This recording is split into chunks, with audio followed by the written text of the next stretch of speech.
네, 어제 사무실에 있는데 초등학생들 몇 명이 왔습니다. 믿는 아이 하나가 믿지 않는 친구들을 데리고 온 거죠. 자기들끼리 뭐 이런저런 얘기하고 진화가 어떻고 창조가 어떻고 뭐 그런 얘기 하더라고요. 그래서 옆에서 듣고 있다가 물어보는 것 하나 둘 대답을 해주고 있었는데 갑자기 믿지 않는 친구, 데려온 친구가 이야기를 합니다. 목사님, 얘 욕해요. 교회 다니는데. 네. 그래서 누구라고 얘기를 안 하는 거예요. 그런데 그 아이들의 이야기를 들으면서 정말 교회에 대한 희망을 다시 봤습니다. 무슨 말인가 하면 이 어린아이들 생각 안 해도 교회를 다니는 사람들은 뭔가 다르다. 교회를 다니는 사람들은 뭔가 달라야 한다라고 하는 이러한 생각을 은연중에 가지고 있다는 그러한 생각을 가졌기 때문이에요. 사실 그런 큰 뜻을 가지고 큰 의미를 부여해서 한 말은 아니겠습니다만 무의식 중에라도 교회를 다니는 사람이 뭐 저래, 예수님을 믿는다고 하면서 저러면 되나? 라고 하는 이 말이 우리에게는 가슴 아픈 말들처럼 또 핀잔처럼 들릴 수 있겠지만, 그러나 그렇게 말하는 사람들 속에는 그래도 교회라면, 그래도 예수님을 믿는다면 세상 사람들과는 달라야 하지 않느냐라는 이러한 질문들을 우리에게 던지고 있는 것 아니냐는 거죠. 그런 의미에서 볼 때에 교회를 다니고 예수님을 믿고 직분을 가지고 있고 몇 수십 년을 다녔어도 이런 소리 한 번 들어보지 못한 사람들이 있다면 오히려 그분들이 부끄러워해야 될 일들이라는 것입니다. 세상과 구분된 것, 구별된 것, 그리고 세상과 다르다는 이 사실이 교회의 특별한 그러한 모습, 그리고 교회라고 하는 그러한 정체성을 이야기하고 있는 것이 아닌가. 그것을 한마디로 말하면 거룩이라고 말할 수 있고, 그 거룩은 바로 구별됨이라고 이야기할 수 있다는 거죠. 좀 더 쉽게 말하면 달라야 한다라는 사실입니다. 성경 전체에 드러난 본질적인 주제가 무엇이냐라고 묻는다면 하나님께서 당신의 백성들을 택하시고 불러내셨다라는 것은 이것으로부터 시작됩니다. 출애굽이 바로 그런 것이고, 또 바벨론 70년 포로기 이후에 그곳에서 다시 불러내시는 사건도 그것이며, 세상 가운데에서 거룩한 자로 여러분들을 불러내시는 사건 역시 바로 그러한 하나님께서 성경을 통해서, 그리고 그분의 구원의 역사를 통해서 우리에게 알려주고 계신 것이라는 것입니다. 그렇습니다. 세상과 구별되어서 하나님께 속해야 되는 것이고, 그리고 그 하나님께 순종하는 그렇게 거룩한 백성이 되는 것. 이 거룩이라는 것은 결국은 구별된 존재가 되는 것을 이야기하는 것이기 때문입니다. 우리의 정체성이 그래야 되고, 우리의 생각이 그래야 되고, 우리의 행동이 그러해야 된다는 것입니다. 세상 사람들과 똑같은 모습을 살면서 똑같이 생각을 하면서 내가 그리스도인입니다 라고 말할 땐 오히려 그렇게 말할 때에 부끄러움을 느껴야 되는 것이라는 것이죠. 레위기 18장 24절 말씀을 보면 나는 여호와 너희의 하나님이니라. 너희는 너희가 거주하던 애굽 땅의 풍속을 따르지 말며, 애굽 땅의 풍습을 따르지 말라. 구별된 삶을 살아야 된다. 달라야 된다 말씀하시는 것이죠. 내가 너희를 인도할 가나안 땅의 풍속과 규례도 행하지 말고 이제 너희가 가서 살게 될 가나안 땅의 풍속과 그 삶의 모습도 따르거나 그것들을 흉내내지 말라, 이렇게 이야기하고 계신 것입니다.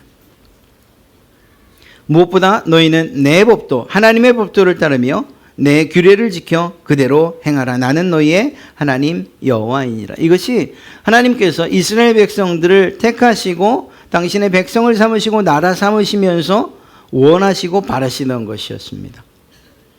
이스라엘은 이러한 하나님의 뜻에 따라서 구별된 삶을 살면 되는 것이었어요. 다른 삶을 살면 되는 것이었어요. 그들이 사는 곳이 어떤 곳이든지 간에 그 사는 곳에서 하나님의 백성으로서 그 나라 백성들, 그 땅 백성들과 다른 삶을 살면 되는 것이었습니다. 그런데 안타깝게도 사사시대에도 반복되는 죄악들, 그 범죄들의 내용은 결국 그 땅의 백성들을 따라 사는 것, 그들의 풍습을 따라 사는 것, 그것이었고, 왕정시대에도 마찬가지입니다.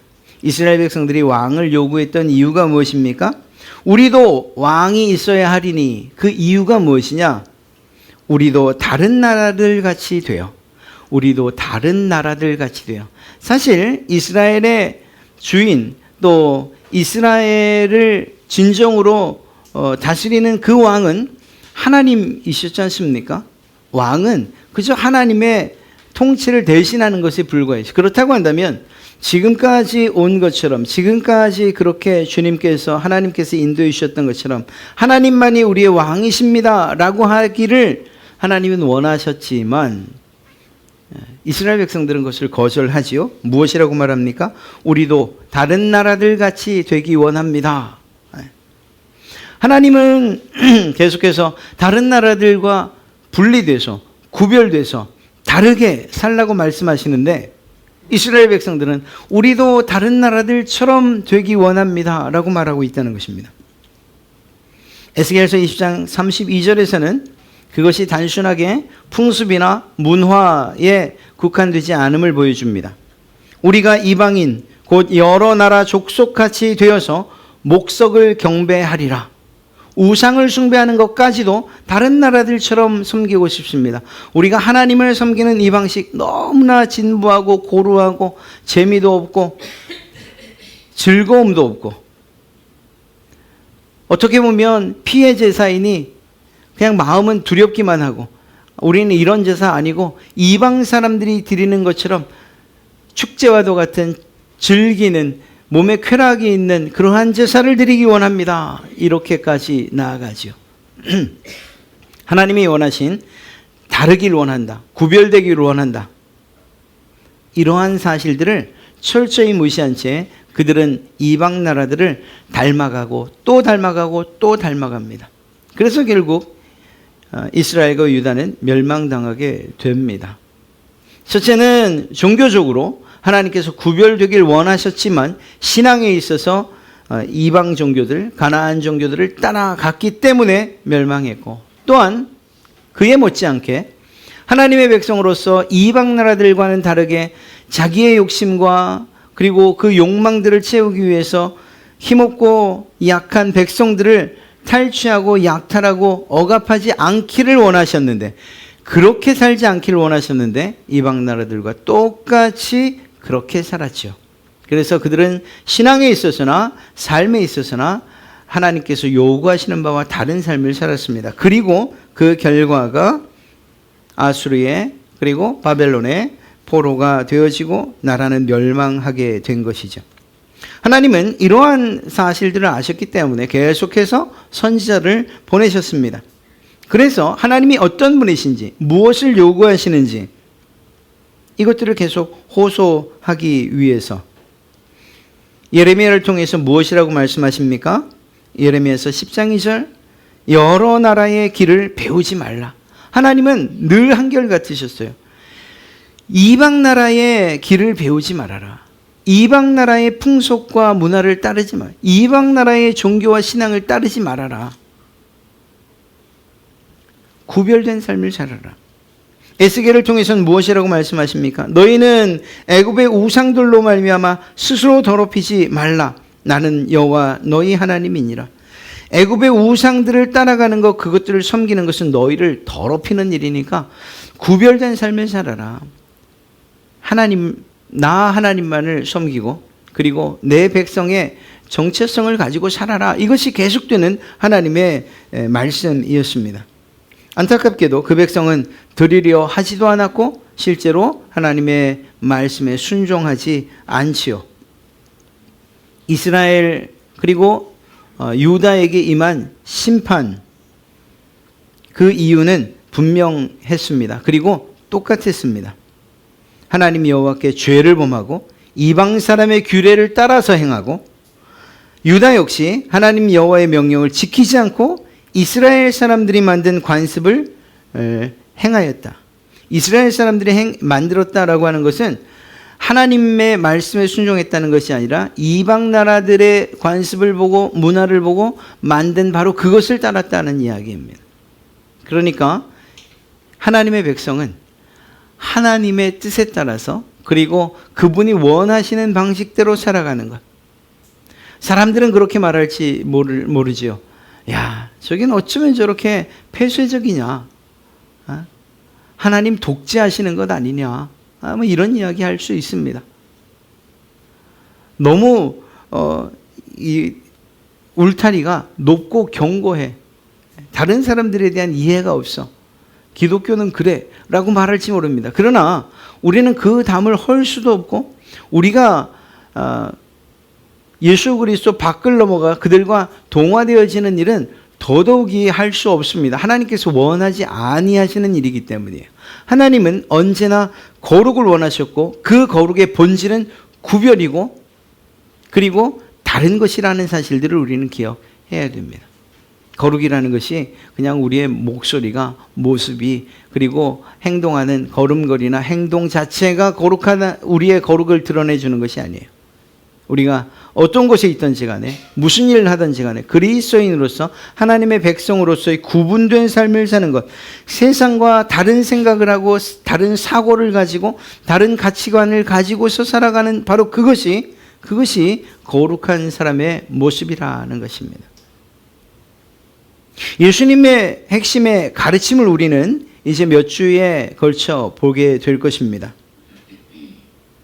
산상수훈이라고 말하는 것 5장부터 마태복음 7장까지의 내용은 예수님의 가르침의 핵심이라고도 말할 수 있고 개개인에게 있어서는 삶의 어떤 모본이고 또 예수님을 따르는 공동체들에게 있어서는 지침이라고 말할 수 있는 것이 5장과 7장 사이에 참으로 간결하게 그리고 집중적으로 담겨져 있는 것을 보게 됩니다.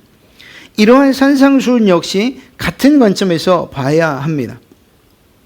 하나님의 통치 아래에 있는, 왜냐하면 주님께서 그분의 사역을 시작하시면서 회개하라 천국이 가까웠느니라 라고 말씀하셨지 않습니까? 그 천국이 가까이 왔다라고 하는 말씀은 하나님의 통치가 이제 시작됐습니다 라고 하는 말과 같은 것이라고 말씀드렸죠. 그러니까 하나님의 통치 아래에 있는 구원받은 성도 개개인이나 혹은 그들의 공동체가 어떤 모습을 가지고 살아야 하는가에 대한 대답을 이 산상수훈을 통해서 말씀해 주고 계신 거예요. 그리고 그 핵심은 6장 8절에서 찾아볼 수 있지 않겠습니까? 바로 그들을 본받지 말라라는 것입니다. 주님께서 그리스도인으로서 또 성도 공동체로서 살아갈 때에 이러한 일들을 해야 하고 저런 일들을 해야 하고 이런 마음을 가지고 살아야 하고 이런 열매를 맺어야 된다고 말씀하시면서 궁극적으로 그 기본으로 가지고 계신 것이 무엇인가? 그들을 본받지 말아라. 이 그들에는 그 당시에 의시되기 좋아하고 자랑질을 하기 좋아하는 바리새인들도 또 종교 지도자들도 포함되어 있고 또 이방 교도들도 포함되어 있어요. 그러니까 하나님 아닌 하나님을 진실하게 섬기는 사람들, 그분의 뜻에 따르기를 원하는 사람들 외에 다른 어떤 세상에 잡다한 많은 사람들, 그들을 따르지 말고 그들을 본받지 말라는 것을 기본으로 이 이야기를 하고 있는 것입니다. 바꿔 말하면 우리가 보게 될 하나님의 명령 또 예수 그리스도를 통해서 선포되어지는 이러한 산상수훈을 역으로 말하면 세상 사람들은 그렇게 산다 이렇게 말하고 있는 것이죠. 1절만 우리가 살피는 3절만 봐도 그렇습니다. 심령이 가난한 자는 이라고 말할 때에 주님은 우리에게 심령이 가난한 자의 삶을 살길 원하시지만 세상은 그렇지 않다는 거예요. 심령이나 삶에 있어서 부자가 되는 것, 잘 사는 것만을 목표에 살고 있는 것, 그것이 세상이라는 것이죠. 그러니까 그런 세상들과 구별되어서 그런 세상들과는 다르게 생각하고 그리고 사고하면서 삶을 살아가야 된다. 우리에게 이렇게 말씀하고 계신 것입니다. 하나님의 백성들, 예수 그리스도의 참된 제자들, 그들은 세상 사람들, 하나님을 알지 못하는 사람들과 완전히 다른 삶을 살아야 된다라고 이야기하고 있는 것이죠. 주위 사람들을 본받는 것이 아니라 예수님을 본받으라는 것입니다. 그렇게 내가, 여러분이 하나님의 자녀라는 사실들을 증명하면서 살아야 된다라고 주님은 오늘 말씀하고 계신 것입니다. 이러한 내용들, 오늘부터 살피게 될 모든 내용들이 어떤 특별한 사람들에게만 주어진 것인가? 로마서나 고린도서에 나타나는 은사처럼 자격이 갖추어지고 혹은 또 하나님께서 주신 은사처럼 그렇게 활용되어져야 되는 것인가? 그렇지 않습니다. 성경의 9가지 열매처럼 오늘 이야기되어지는 이 8가지 복에 해당하는 복 있는 사람들에 해당하는 이 명령들 역시 모든 성도들에게 주어진 거예요. 특별히 목사들에게만 아니요. 교회 직분자들에게만 아닙니다. 20, 30년 믿은 사람들에게만 아니요. 모든 사람들에게, 모든 성도들에게 공통적으로 주어진, 그래서 그리스도의 제자들이나 하나님의 자녀들이라면 누구나 갖춰야 하는 그러한 성품들이라는 사실을 우리는 꼭 기억해야만 합니다. 그런 점에서 5절부터 12절 사이에 보게 될 8가지 복, 팔복이라고 흔히 말하는 바로 이러한 내용들, 그리고 거기에서 요구하시는, 주님이 말씀하시는 내용들은 모든 성도들이 갖춰야 될 모습이다라는 것입니다. 3절부터 시작되는 심령이 가난한 자는 복이 있나니 라고 하는 이러한 말씀의 패턴은 계속되어집니다. 복이 있나니 그들이 받을 것이 무엇이고, 복이 있나니 무엇이고, 무엇을 얻게 될 것이다 이야기하고 있죠.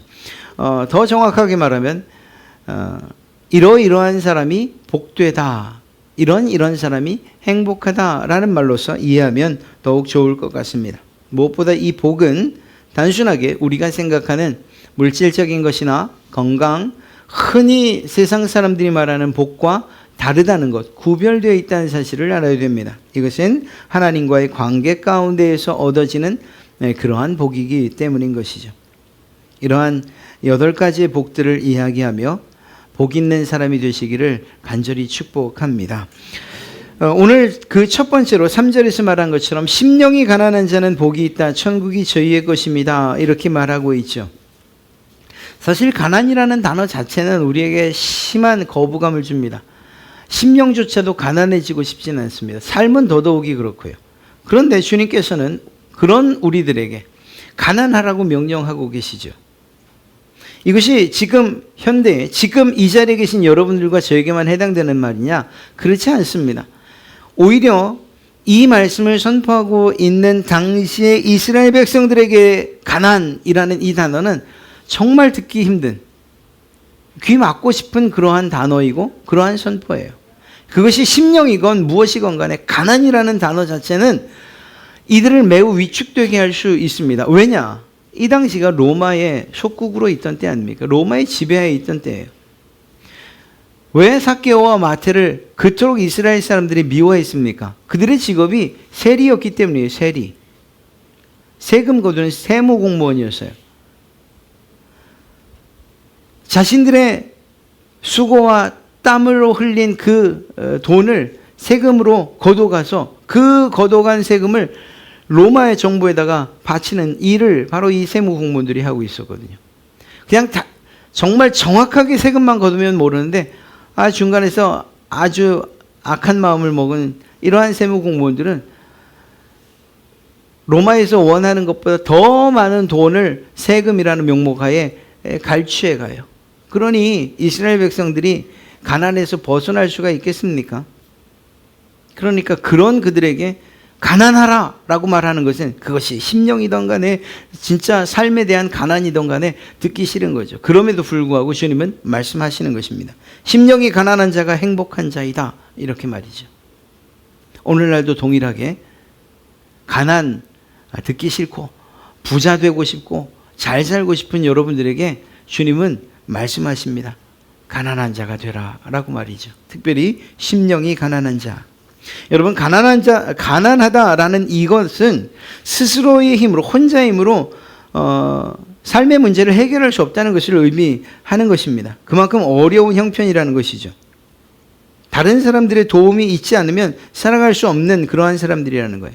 그런 점에서 볼 때 심령이 가난하다라고 하는 이 말씀은 영적으로 하나님을 의지하지 않고서는 도저히 살 수 없다는 사실을 깨닫는 그러한 심령이 가난한 심령이라는 것입니다. 우리의 몸이 그리고 우리의 삶이 부유하다 보면 실제로는 이러한 영적인 부분에 있어서는 소홀해지기 마련이죠. 그러면 우리의 심령이 가난한지 혹은 또 정말 불쌍한 지경에 놓였는지 이런 것조차 생각하지 못할 만큼 우리는 우리의 현실적인 삶에 이렇게 그런 삶을 살아가게 됩니다. 그런 우리들에게 주님이 말씀하시는 거예요. 하나님을 의지하지 않고서는 우리의 심령과 우리의 삶이 더 이상 나아질 수 없다. 진정한 부요를 누릴 수 없다라고 우리에게 말씀하고 계신 것이죠. 심령이 가난한 사람들, 그렇게 하나님을 의지하지 않고서는 살 수 없습니다 라고 하는 그 사람들이야말로 진정한 행복한 사람이고 가장 복된 사람들이라고 주님이 말씀해 주고 계신 것입니다. 이 사실을 우리는 깨달아야 할 줄로 믿습니다. 심령이 가난한 성도들이 될 때 세상 모든 것들을 의지하는 것이 아니라 그것들로부터 구별될 줄도 알고 구분될 줄도 알고 다르다는 것을 인정하면서 오직 하나님만을 전적으로 신뢰하는 그러한 여러분이 되실 줄로 믿습니다. 어떤 사람이 과연 심령이 가난한 사람이겠는가? 첫째는 아마도 하나님 앞에서 내가 어떤 존재인가 하는 것들을 깨닫고 인정하는 그런 사람들이야말로 심령이 가난한 사람들의 모습이라 이렇게 이야기할 수 있을 것입니다. 이제 우리가 보겠지만 베드로가 고기를 엄청 많이 잡죠. 그런데 그런 베드로가 주님 앞에 나와서 첫 번째 한 이야기가 무엇입니까? 나는 죄인입니다. 나를 떠나주십시오. 이렇게 이야기해요. 참 이해가 되지 않아요. 그것은 이 베드로가 적어도 이러한 고기조차 잡을 수 있는 능력이 자기에게 없다는 사실들을 안 것이고, 그리고 자신의 지식과 그리고 그간의 경험들을 뛰어넘는 그러한 무엇인가 놀라운 역사가 주님의 말씀을 통해서 이루어졌다는 사실을 깨달으면서 그분이야말로 하나님의 아들이라는 사실을 깨달은 것이죠. 그리고 그 하나님 앞에서 자신의 모습을 볼 때에 죄인일 수밖에 없다는 사실을 고백한 것입니다. 하나님의 능력, 예수 그리스도의 그 능력에 압도된 것이죠. 유명한 설교가인 로이드 존스 목사님은 이렇게 말씀하십니다. 심령이 가난하다는 것, 그것은 첫째는 하나님 앞에서 죄악이 가득 찬 사람임을 인정하는 것, 그것이 심령이 가난한 사람의 특징입니다. 두 번째는 철저하게 자신의 무능력함을 깨닫는 것, 이것이 심령이 가난한 자의 모습입니다. 이렇게 말하고 있어요. 그렇습니다. 하나님 앞에서 우리 스스로가 고개를 들 수 없을 만큼 죄악이 가득한 사람이라는 것을 깨달을 때 비로소 그들이 심령이 가난한 자, 아무것도 가지지 않은 내 힘으로는 살 수 없는 사람이라는 것을 인정하게 될 수밖에 없다는 것입니다. 말씀드린 것처럼 내가 무엇인가 할 수 있고 많은 것들을 가졌고 많은 것들을 누리고 내 삶이 지금 풍족하다라는 이렇게 단순하게 눈으로 보이는 우리가 경험하는 삶이 풍족하기 때문에 나는 살만하다고 말하는 그런 이들에게서는 결코 심령의 가난함을 찾아볼 수 없는 거죠. 실제로 가난함에도 불구하고 말입니다. 그렇게 많은 것들을 가지면서 했던 혹여 불의와 또 불법들, 그러한 것들을 무시하지 않고 그런 것들을 신경 쓰지 않고 그저 지금 내가 많은 것들을 누리고 있으니 이것이야말로 진정한 복이 아닌가라고 생각하는 이들에게서는 심령의 가난함을 찾아볼 수 없다는 거예요. 세상을 살아가면서 아니 주님 앞에 나올 때마다 나는 죄인입니다. 하나님의 은혜가 없으면 살 수 없습니다. 그렇게 회개할 수밖에 없고 그렇게 마음이 낮아질 수밖에 없는 그런 사람들, 하나님 앞에 그 십자가 앞에 서면 내 죄와 허물만 보이는 그런 이들이 심령이 가난한 자들 아니겠습니까? 더더욱이 그러한 죄와 허물을 발견했을 때에 그것을 내 힘으로 어떻게 해결할 수 없다고 할 때, 그리고 이것을 해결하면 어떻게 해야 됩니까? 라고 그렇게 찾아 헤매는 사람들, 그들이야말로 심령이 가난한 자들이고, 그런 사람들이 하나님을 찾게 되고 우리의 진정한 구원자이신, 우리를 위해서 생명 아끼지 아니하시고 십자가에 못 박히신 예수 그리스도 앞으로 나가게 되지 않냐는 것이죠. 그렇게 가난해져야 되는, 그렇게 회개하는 자가 될 때 비로소 우리가 겸손한 마음으로 하나님 앞에서 우리의 이 가난한 심령의 모습을 보게 되고, 그리고 주님께서 우리에게 허락하시는 그러한 천국이 우리의 것이 되어지는 그러한 놀라운 은혜를 경험하게 될 것이라는 것입니다. 사랑하는 성도 여러분, 이처럼 주님을 진정으로 만난 경험, 그리고 그분 앞에서 내가 철저하게 죄인이고 그리고 낮아질 수밖에 없는 자라는 것, 내 힘으로는 결코 구원받을 수 없다는 사실을 깨닫는 이것이야말로 하나님께서 우리에게 주시는 행복을 누리는 첫걸음이 되는 줄로 믿습니다. 그때 비로소 우리의 교만은 사라지고 겸손하게 될 것이기 때문입니다. 그리고 그런 자에게 하나님께서 진정한 행복을 선물로 주실 것이기 때문이라는 것이죠. 사도 바울을 보십시오. 그가 처음에 무엇이라고 말합니까? 의기양양하게 믿는 사람들 내가 다 잡아들이겠다. 그런 마음으로 예수 믿는 사람들을 잡으려 다니지 않습니까? 그런데 그가 마침내 고백합니다. 나는 사도 중에 지극히 작은 자입니다. 내가 하나님의 교회를 핍박하였으므로 사도라 칭함을 받기에 감당치 못할 그러한 자입니다. 그리고 더 나가서 그는 무엇이라고 말합니까? 나는 죄인 중에 내가 괴수입니다. 이렇게 고백하죠. 심령이 가난한 자, 그들에게 하나님의 은혜가 임하는 것입니다. 내 힘으로 아무것도 할 수 없습니다. 나는 죄인입니다. 라고 말하는 그에게 하나님의 구속의 은혜가 베풀어지고 또한 구원의 역사가 일어나는 줄로 믿습니다. 사도 바울의 그러한 삶을 보십시오. 심령이 가난한 자의 삶을 살 때에 그에게 놀랍게도 역설적으로 하나님의 은혜가 풍성히 차고 넘쳤다는 사실, 그것을 우리는 잊지 않아야 합니다. 또한 심령이 가난하다라는 것은 결국은 그 가난에 무엇인가 채워져야 된다는 사실을 생각할 때에 하나님의 은혜를 갈망하는 것이야말로 심령이 가난한 사람들의 모습이 아니겠는가. 심령의 가난함을 무엇으로 채울 수 있겠습니까? 여러분, 배가 고프면 먹으면 되고 또 추우면 입으면 되고 그렇습니다. 무엇인가 문제가 있을 때 그것을 해결하는 방식들이 있습니다. 몸의 것들은 그렇게 해결될 수 있어요. 아프면 병원을 가면 되고 말입니다. 약을 먹으면 되고. 마음의 상처도 마찬가지예요. 그 상처를 치유할 수 있는 사람을 만나서 이야기를 하고 그 문제의 근원이 된 사람과 대화를 하면 그러면 풀리는 경우가 왕왕 있어요. 그런데 영적인 부분은 어떻게 해결하는 거예요? 영적인 부분. 이러한 영적인 부분은 결국은 하나님만이 해결하실 수 있는 것 아니겠습니까? 심령이 가난하다. 영의 가난함은 결국은 하나님께서 채우실 때만 가능한 것이고, 그 채워지는 것은 다른 어떤 세상적인 것, 물질이나 부유함, 건강 혹은 어떤 관계들의 문제가 아니라는 거예요. 이렇게 주님께서 심령이 가난한 자라고 말씀하셨을 때에는 그 가난의 해결은 결국은 하나님의 은혜로만 가능한 줄로 믿습니다. 가난은 정말 없는 것을 가난하다고 말하잖아요. 심령이 정말 가난하다라고 말하는 것은 그 안에 하나님의 은혜가 채워질 때 비로소 부해질 수 있다는 것을 이야기하는 것이기도 합니다. 심령이 가난하지 않다, 나는 지금 사는 것에 만족한다 하는 사람들이 하나님의 은혜를 갈망하는 것 보셨습니까? 물론 우리의 육적인 부족한 것들, 연약한 것들, 필요들에 의해서 우리의 심령의 가난함을 발견하는 경우도 있어요. 그것을 없다고 말하지는 않겠습니다. 그러나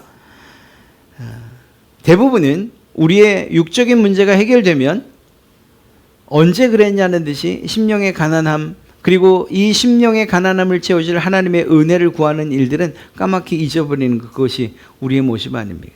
그런 점들을 생각할 때에 하나님의 은혜가 우리 가운데에 충만하기를 간절히 소원하면서 그리고 그러한 모습으로 나는 심령이 가난한 자입니다 라는 이런 마음으로 하나님 옆에 나오는 이것이 정말 중요한 것이라 생각합니다.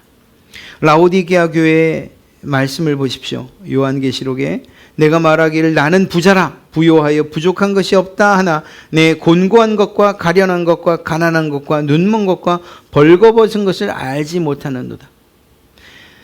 적어도 우리 성도들, 우리 갈릴리 교회 성도들, 여러분들은, 그리고 저는 우리가 살기에 부족함이 없다고 하는 이것 때문에, 우리가 헤아릴 수 있는 무엇인가가 있고 내 손에 잡은 무엇인가가 있고 내가 지금 움직이는 데에 부족함이 없다고 생각하는 것 때문에 우리 영혼이 곤고하고 영혼이 가련하고 가난하고 때로는 영혼이 눈멀고 벌거벗은 이것을 인식하지 못하는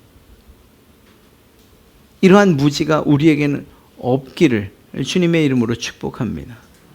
우리의 삶의 문제가 해결됐다고 해서 영의 문제가 해결된 것은 결코 아니라는 거예요. 오히려 삶의 문제가 해결되어지고 풍족해질수록 우리의 영혼을 방치하기 쉽다는 사실들을 꼭 기억해야 된다는 것입니다. 어느 것 하나를 포기하라는 것이 아니에요. 하나님께서 여러분들에게 은혜를 베푸시면 우리의 삶의 문제들이 해결되어져요. 그러나 그런 것들이 해결되어질 때에 우리의 영혼도 돌아볼 수 있는 지혜가 있어야 된다라는 사실인 것입니다. 가난함을 잃어버리면 더 이상 말씀을 그리워하지도 않아요. 은혜를 갈망하지도 않지요. 심령의 가난함을 잃어버리면 그렇다는 것입니다. 심령이 가난하다라는 것은 목마른 사슴이 물을 찾는 것처럼 하나님의 말씀을 갈구하고 또한 하나님의 은혜를 갈망하는 그러한 모습인 것입니다. 이것이 심령이 가난한 사람들의 모습인 것이라 할 수 있습니다. 부디 부탁드리기는 우리의 삶의 처지나 형편과 상관없이 하나님 앞에서 우리의 심령이 철저히 가난해지시기를 주님의 이름으로 축복합니다. 나올 때마다 하나님의 은혜가 아니면 살 수 없습니다. 이 빈 영혼과 그리고 가난한 영혼이 채워지는 것은 하나님의 은혜 아니면 안 됩니다. 하나님의 말씀이 아니면 안 됩니다. 이렇게 갈망하시는 바로 그러한 여러분들 말입니다. 그럴 때 하나님 나라가 바로 여러분의 것이 될 줄로 믿습니다. 심령이 가난한 자에게 바로 이것 천국을 주시겠다고 약속하셨습니다. 이것이야말로 우리 성도들이 심령의 가난함을 알아야 하는, 깨달아야 하는 분명한 이유가 되는 거죠. 이 세상을 살면서도 천국을 경험하고 싶으시다면, 그 천국을 살고 싶으시다면 심령의 가난함을 깨닫고 또 그런 모습으로 하나님 앞에 나오셔야 합니다. 심령이 가난한 자가 되어서 그 안에 성령님께서 내주하시고 또 성령님께서 역사하시는 그런 능력들이 여러분 안에서 가득 풍성히 나타나야 한다는 것이죠. 오늘날 우리의 심령이 어떠한지 한번 돌아봐야 됩니다. 때로는 우리의 마음과 우리의 심령이 너무 아프고 또 때로는 고독하고 슬픈 그러한 상황에 계십니까? 그렇다고 하면 낙심할 것이 아니고 오히려 지금이야말로 하나님의 채우시는 그러한 은혜가 필요하다, 그런 기회다, 이렇게 믿으시기 바랍니다. 다윗이 왕궁에 있을 때 그때보다 사울에게 쫓겨서 힘들고 어렵고 심령이 곤궁해지고 가난해질 그때에 하나님께서 은혜를 베풀지 않으셨습니까? 하나님께서 그를 보호하지 않으셨습니까? 그리고 그때에 써진 시편들을 보십시오. 심령은 가난했지만, 그래서 쫓겨다니고 그리고 힘없이 보이지만, 그러나 하나님과의 교제는 더욱더 간절해지고 깊어지는 것을 우리는 보지 않습니까?